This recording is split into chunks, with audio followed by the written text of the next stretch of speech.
Magandang umaga! Kumusta po? Narito po ulit ang update natin para sa lagay ng ating panahon.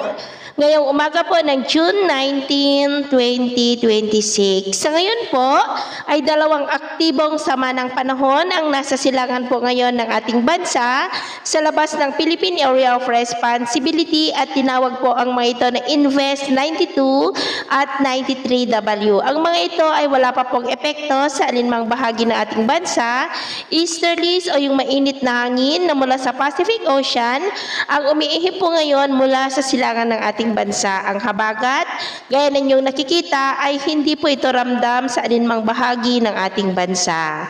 At sa atin naman pong wind map forecast, ang 92W ay posible yan na maging bagyo anumang sandali at may posibilidad rin na papasok sa ating area of responsibility at bahagya nitong mahahatak ang habagat pero hindi naman nakitaan na tatama sa ating kalupaan. Ang LPA naman na 93W ay posible rin yan na maging bagyo next week at may posibilidad rin na maging malakas yan na bagyo na hahatak ang habagat at posible yan na lalapit sa silangan ng Northern Luzon at extreme Northern Luzon, kaya ang development po niya ng ating babantayan dahil gaya po niyong napapansin ay posible yan na maging malakas na bagyo na banta po sa Northern Luzon at namamataan na rin dito na may posible pa na isang sama ng panahon na kasunod.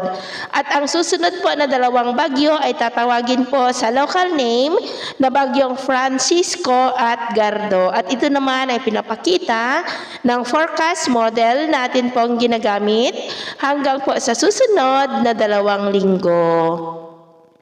At sa lagay po ng ating panahon, ngayong madaling araw ay maayos naman ang panahon sa malaking bahagi ng bansa. Pero may mga tsansa po ng mga isolated rains sa ilang bahagi ng Quezon, Batangas, ilang bahagi ng Bicol Region, Mindoro, southern part ng Samar, Leyte, ilang bahagi ng Bohol, Bogo, Basilan at Zamboanga Peninsula. At mamaya po ay sisikat naman ang araw sa malaking bahagi ng bansa, mainit at maalinsangan muli ang panahon.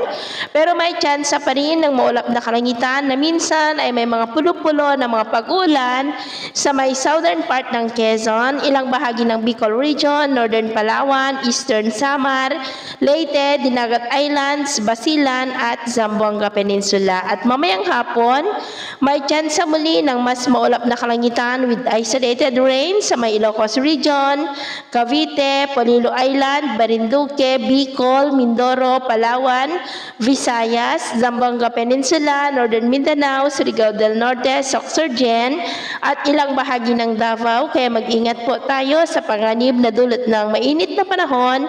Ganun na rin po sa mga banta ng mapagbaha at pagguho ng lupa. At sa atin naman pong mga baybayin, wala naman po tayong nakataas na namang gale warning signals.